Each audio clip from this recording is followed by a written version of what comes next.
Hi, my name is Kiara Lauricio, and I'll be doing my case presentation on the movie Black Swan. So the main character is Nina Sayers. She's a ballerina that finally got the spot that she's been going after.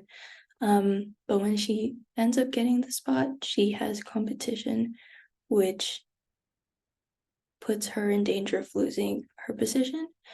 And as the stresses become too much, her mental states begins to deteriorate, and the movie shows us illusions and reality as she loses control. We view the hallucinations through her eyes as she thinks they are real, and her actions worsen from regular normal functions of a ballerina to audience perceived self-harm. The movie circulates within the dance studio and a few interactions at her home. And her mother is no help at home because she exhibits some narcissistic personalities where she wants to be the middle of everything and makes Nina seem like the bad person whenever they do have interactions. So she's constantly in an environment which emphasizes perfection and creates a strong pressure to never falter. So my diagnosis is that Nina has OCD. OCD is a disorder which has uncontrollable and recurring thoughts which engage in repetition. Patient can either experience obsessions or compulsions, and both obsessions are thoughts that cannot be dismissed that cause distress, and compulsions are behaviors which feel like they must do, but it doesn't really offer much relief.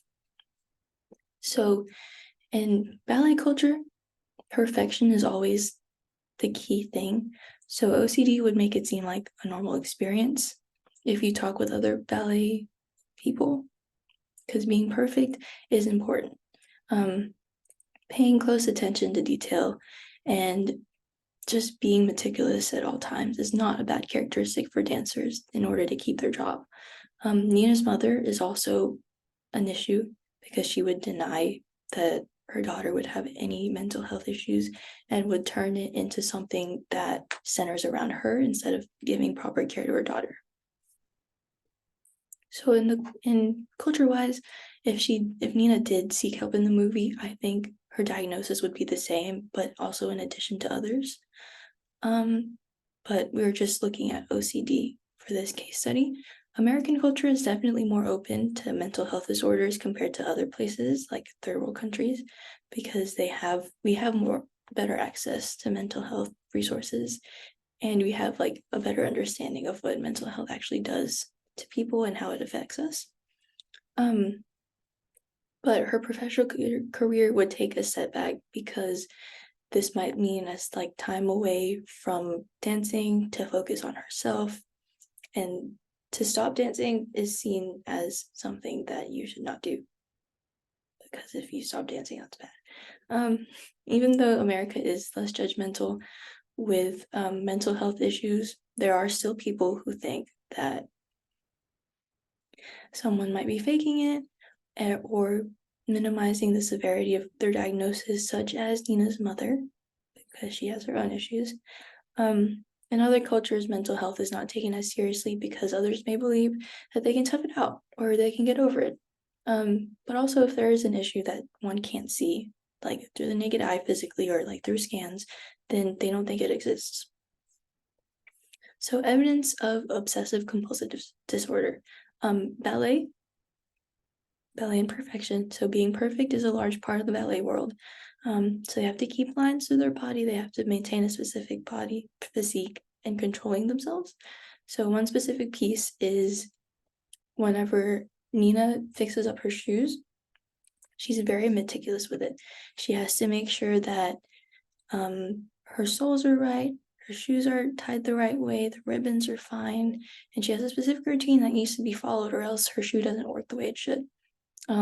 It's one of her obsessions with perfection, and doing the right steps makes her feel stable because it ensures that she dances the right way and she dances correctly without harming herself.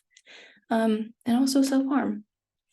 As Nina's condition worsens, her anxiety manifests into self-harm as other coping methods can't keep up. So the pressure of being Swan Queen, competing with a dancer, and maintaining being perfect boiled over, and it caused her to start scratching herself.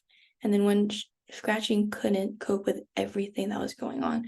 Then it led to illusions and delusions where she would peel her cuticle from her like finger to her knuckle, and like other thoughts turning into visions that cause even more harm than scratching herself. But we see that they actually don't happen. But we see how she envisions them. So my treatment would be cognitive behavioral therapy, which is just talking through the therapy and medicine.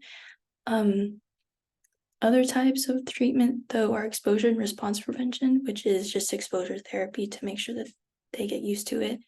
And other treatments are outpatient and inpatient programs. Deep brain stimulation and transcranial magnetic stimulation are used when traditional methods are not used or can't work. So they put certain things to their brain to stimulate the right impulses. And in the broader perspective, OCD is not a one-size-fits-all type of mental health disorder. It presents differently in each case. But in the movie Black Swan, for Nina, I think the portrayal of OCD is accurate because of the cultures that she is experiencing and the pressures that she has to face whenever her conditions do worsen.